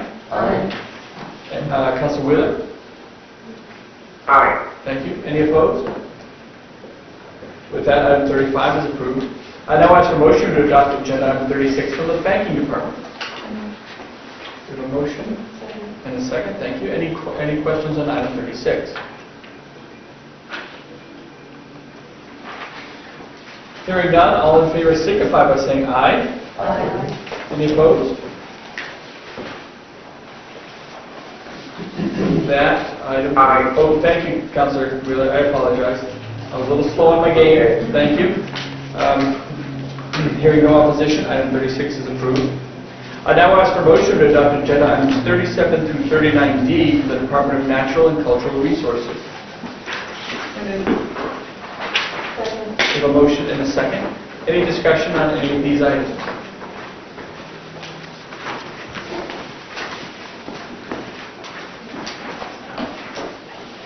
Okay. Hearing none, all in favor signify by saying aye. Aye. And Councilor Wheeler? Aye. Thank you. Any opposed? And with that, the items are approved. I now ask for motion to adopt agenda items 40 through 51 for the Department of Environmental Services. We have a motion and a second. Any discussion? Did you have a question? No. Oh, sorry. Wait one moment.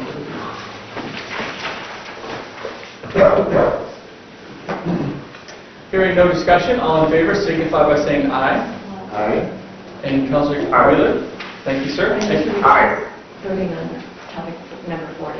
Okay, recusal from Councilor Stevens on item 40. Any opposed? Hearing none, the items are approved. I now ask for motion to adopt agenda items 52 through 56 from the Department of Education. Second? We have a motion and a second. Any discussion? Councilor Warman, I think the Commissioner's here with us today. Morning, Commissioner. How are you? Commissioner, my question is on item number 54. It appears that the initial proposal that you put out, your request for proposal underestimated the number of documents you scanned by half. I guess you could- Considerably. Yes. And so I noticed that in this proposal now, that it's the same per unit cost to scan the documents, even though it's double. You think that if it was a much larger project at the outset, that you would have received more competitive bids, for the total project? So I certainly think it's possible that another vendor may have come in if we had not missed 1.25 million documents in our possession to be able to be scanned.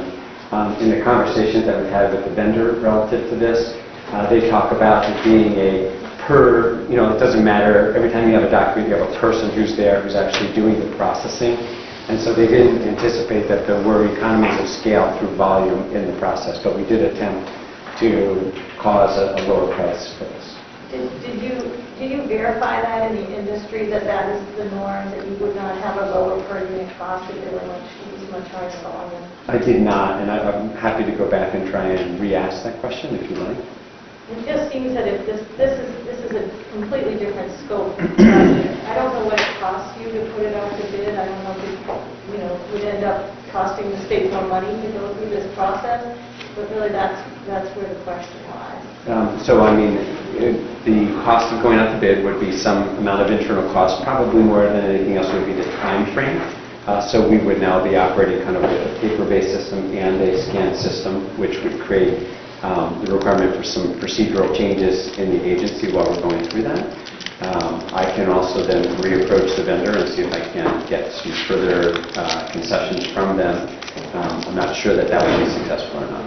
Well, I think it'd be worth knowing whether in the industry... I can do that as well, getting that information. And if so, then an attempt to go back to the vendor. And that being the case, I would motion to table the Okay. item.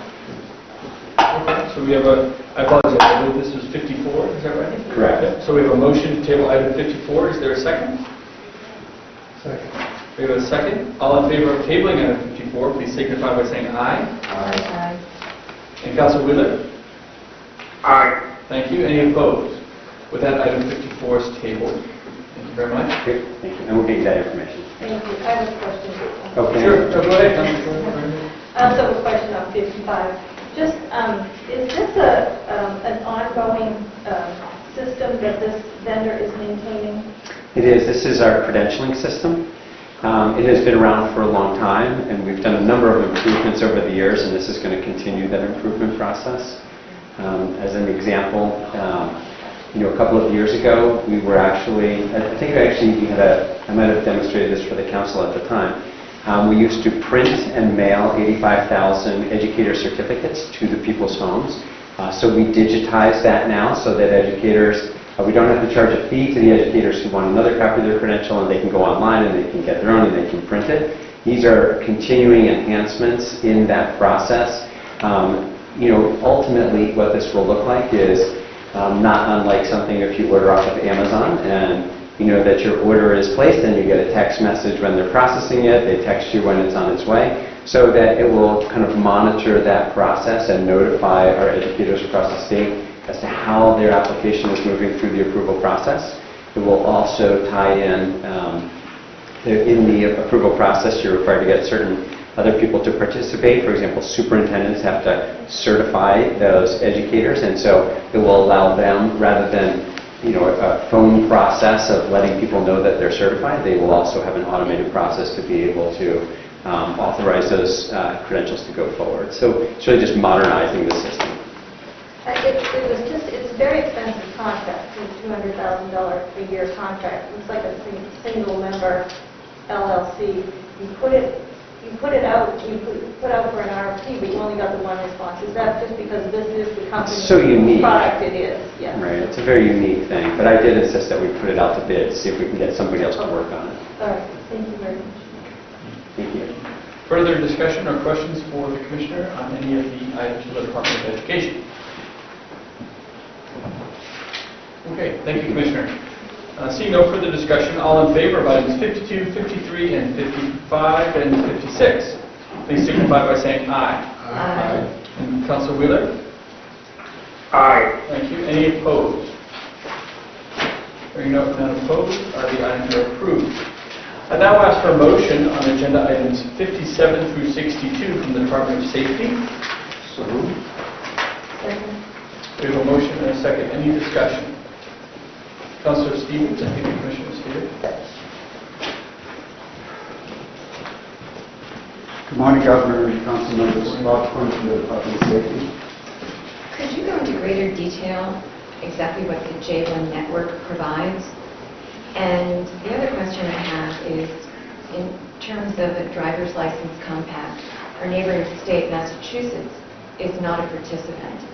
And following that horrific accident that occurred in Randolph, though it stemmed from an issue in Connecticut going into Massachusetts, my question is, how are we getting data from Massachusetts if they're not in this compact?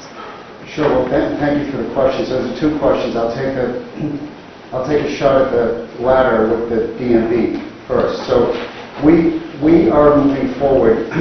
After that horrific crash, at the governor's request, I've had to go in and do a deep dive internally on our systems to ensure, what data we were exchanging, what we weren't exchanging, where were our backlogs, where did we need to be.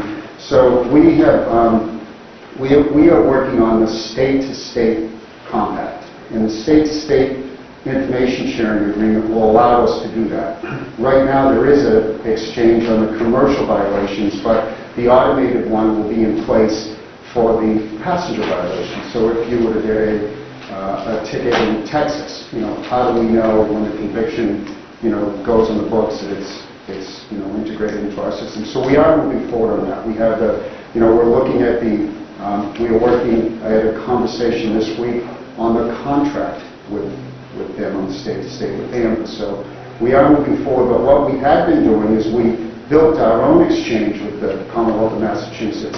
after this crash because we didn't have the automated system. So they have been, Massachusetts has been cooperating with, directable linking, so we have been getting that. We've been shipping it out, we've been getting it in. So we are moving forward. I'm confident that we will be where we need to be. New Hampshire will fall in line with the other states that are getting updated on a state-to-state. Thank you. Is that? Yeah. And the first question on J1, so that is a program. So J1, Justice 1 is something that has been ongoing for, I don't want to misspeak, but at least 15 plus years. It is the whole flow of information in the justice system, the exchange of information from the courts, information from police departments, warrants, arrests. How does it all flow? And essentially, our office, Department of Safety, will be working very closely with the head of the Supreme Court, Mr. McDonald, who will have a part in ensuring that all the courts are managing this and information is automatically being put into the system. So an example, how do we get information from all of the circuit courts into our headquarters? How do convictions go from courts to the criminal records? How are they updated? How are warrants automated into the system? So that's what J1 is. And what I would like to do is get something to the council members, offline, so you have something you can read. But it is complicated. It is a big system that we have been working, and we've been carving off little successes in it. And one of the pieces, now we're looking at is Councilor Wheeler now is getting convictions to automate, so if there are convictions that could be disqualified, that they are duly noted at the court when it's sent to criminal records, so it's uploaded at night to the federal system for disqualifieds on possessing a handgun. So it's a big system, Councilor Stevens, and I will get you some more offline if that works, and I'll share it with all the councilors. Thank you. Councilor Gass. Thank you, Governor. Commissioner, where are we at with using Nexus Lexus to clear up the bad driver's license? Yeah, so I mean, again, the issues with that, we worked closely with the Attorney General's office of what we can and cannot share. And it's the oversight of these records of once they go to the vendors, where they go from there. So again, our guidance at the time, this goes back, I want to say a year and a half ago, was no. But I can re-look at that. What do we have to do to change the no to yes? Well, I'll tell you, we just had to have legislation filed on another issue with the Tempsus data. So we had some companies that wanted that data from fire standards, but we didn't have the legislative authority to share it. So we're looking this session of getting the authority to share it. So there might be a legislative fix, but again, I will circle back with Attorney Broadhead today. We'll be talking later today, and I'll ask him to get an update on the LexisNexis, what the issues were, and I'll get back to you. Thank you. Yes. Councilor Kane. Thank you, Governor. Contract 57, driver's ed. So I'm trying to draw a picture of what this contract's all about and the funding sources and so forth. But so the best I can get to is you're going to hire DMV 6 temporary consultants for the purpose of conducting an assessment of the New Hampshire Driver's Education Program on behalf of the National Highway Traffic Safety Administration. Are we driving this, or are they driving This is a great opportunity for us. So they recommend it, but we embrace it. So we are looking to see, is our driver training program where it needs to be. So I think I would say it's a little of both, but I welcome it. Okay. And I think it's a good opportunity to have the funding, to have notes, to have these contracts come in and look to see if there's anything we should be doing that we're not doing. So the Office of Highway Safety Grant Agreement, it says you can spend up to $202,000. Does that stand right? It has to be completed by September 30, 2021.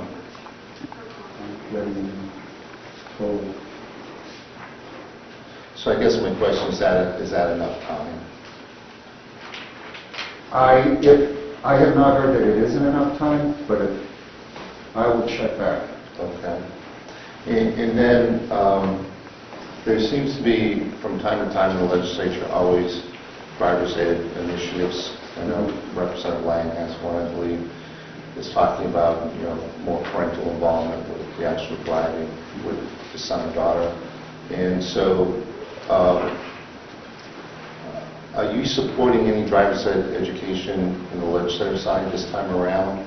Or are you kind of saying, let's put this on hold until this report comes back? Well, yes, and there's always a lot from industry of changes that they want, and Director Balicki has some authority in rulemaking, but I think so right now there's nothing that I'm looking at, any major changes.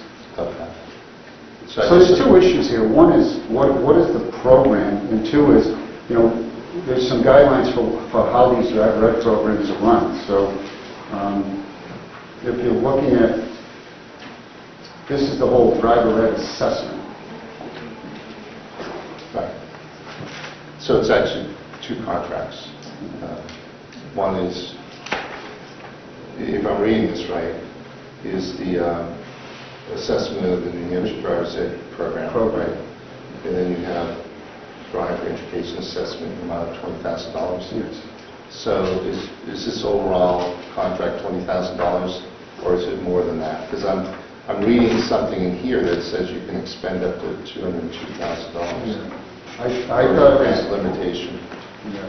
I was on the 20,000 Okay. contracts. So maybe that's just language that... And Steve, can you join me? Sure. I just want to make sure I'm not misspeaking. Okay. Morning, Council. Steve LeBoy, Director of Administration. The contract is a $20,000 contract only. There's additional grant funds that might be available for other opportunities, but it's $20,000 for the assessment to be conducted. And what that'll do is it'll allow us to pay the individuals who are subject matter experts from across the country that NHTSA identifies to come in, remotely conduct the assessment within the time frame of the contract, and then provide those recommendations to the DMV. And all of that is being funded by the federal money through NHTSA. So there's no commitment to make any changes. It's just getting those subject matter experts in, tell us what they think, and then the director of DMV can work with the commissioner to determine if there's changes that should be made. So these 6 temporary consultants who were being hired for the purpose of this assessment, they only have $20,000 to spend? Correct. They're being paid for their time. Okay. Because, consultants are pretty high priced. Exactly. So it's not a consultant from a perspective like if you're thinking about they are other individuals. For example, someone like Director Balicki might serve as a consultant for this assessment in another state. Okay. So there are other subject matter experts in this area, so they're not traditionally consultants, a professional consultant. Okay. So if there's additional monies out there, they can't spend more than $202,000? Correct. Okay. So that's why I asked you to draw me a picture so I can understand this. Because driver's ed, as I bump into people in private driver's ed companies, are really struggling. Obviously, the COVID-19 environment, but just before that, I think they were struggling on their identity, keeping a business open, seeing, what the school system is doing. I just think you get, maybe I'm wrong, but I just sense there's less and less private driver's ed operators out there. Is that a fair assessment? Yeah, I'll tell you more. We had a serious issue on the commercial side, which we had to address some rule changes to make it, to limit the scope. So now you're talking on the passenger side. But, and again, it goes back to the rules. So the director tries to strike a balance between what's safe, but, what are the minimum requirements for what they have to do. But I will get back and I will find out what are the issues that they're really looking for us to change and make sure. The last time we went through one of these was on DWI. We got a grant to have NHTSA come in, and they brought some outside consultants and judges from Texas that looked at our whole DWI system and prosecution and laws, and it was a very good evaluation. So that's what I assume this is going to be as well. Is they're going to give us an assessment, we'll read it, we'll look at it, and it's highway safety, so I'll take the recommendations back to the governor and his office on what changes need to be made. Right. But also look at the business aspect of it as well. where there's struggles and where they have issues. Okay, thank you. All right, thank you. Any further questions on any items from the Department of Safety? Okay, hearing none, all in favor of items 57 through 62, please signify by saying aye. Aye. Councilor Wheeler? Aye. Thank you. Any opposed? Hearing no opposition, the items are approved. I now ask for motion to adopt agenda items 63, 64, and 65 from the Department of Justice. Second. We have a motion and a second. Any discussion?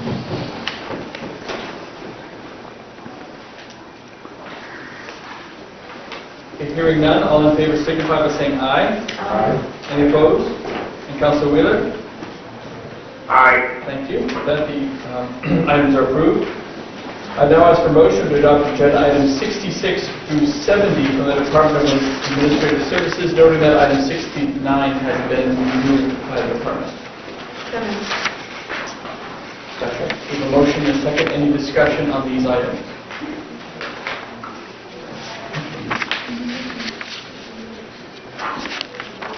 Hearing none, all in favor signify by saying aye. Aye. And Councilor Wheeler? Aye. Thank you. Any opposed? Hearing none opposed, the items are approved. And finally, we do have one tabled item. Is there a request to remove table item 81 from the table? Governor. Yes, Councilor. Governor, I do not want to remove the item from the table, but I do have a few comments and some information to update the other counselors with, if they haven't had time to read their email from the director of Fish and Game. Okay. Thank you, Governor. The email from the director of Fish and Game basically says that the council put this item on the table, and in direct contradiction to answering the council's question, the director went to reduce the amount of money for this item and spent it anyway. Now, all that director had to do was answer the council's question, and the item could have been passed long ago. I think this was a serious violation of the trust between the director and the executive council to go ahead and spend this money around the council.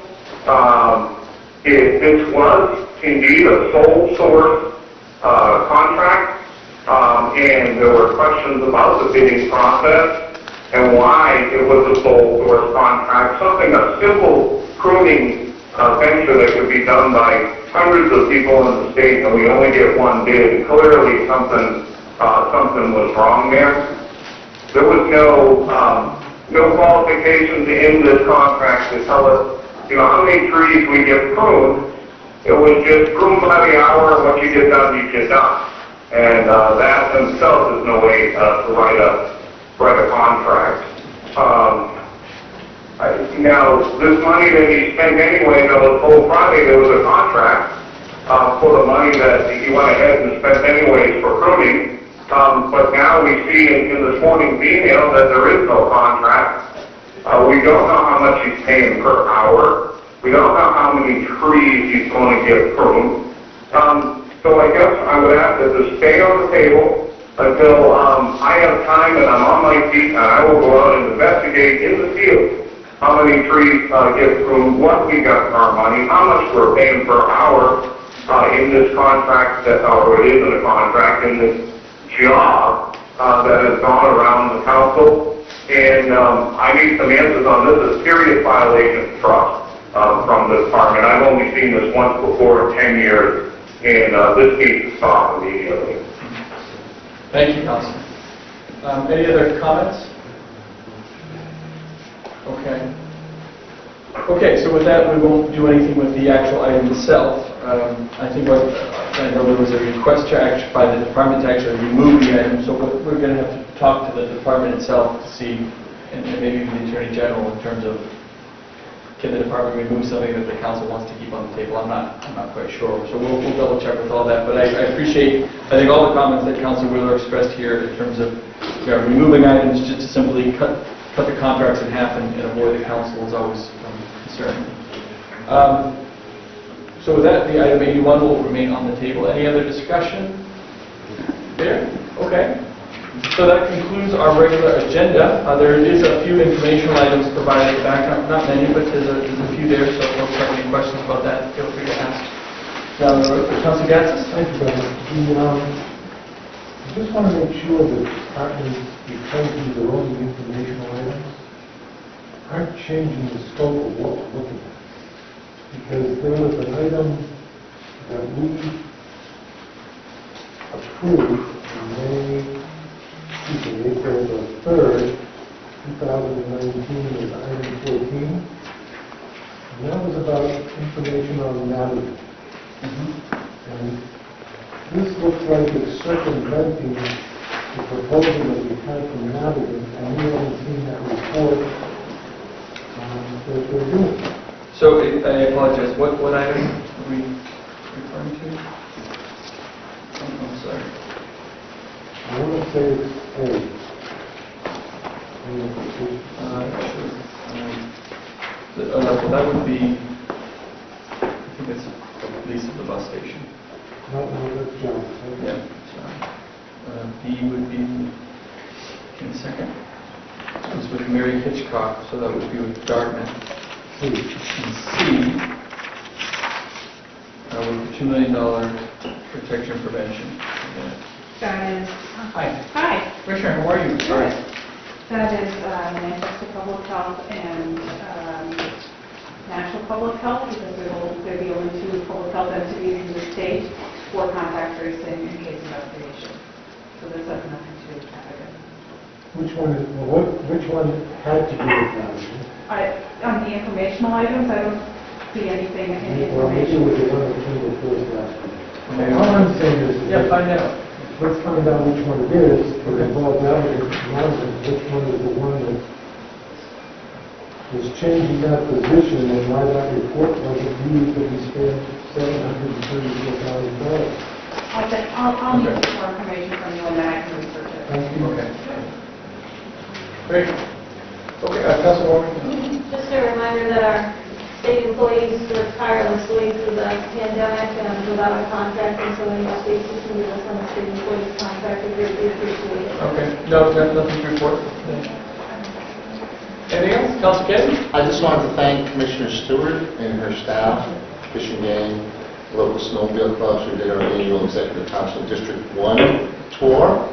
And I think we had a great time. We learned a lot about the industry. We took a member from the governor's office out, and he returned home safely, so I think all is well. John? Just the fact that they came back. Right? This day and age. Fishing game has another mission called search and rescue. We're going to send him up to see how many trees have been broken.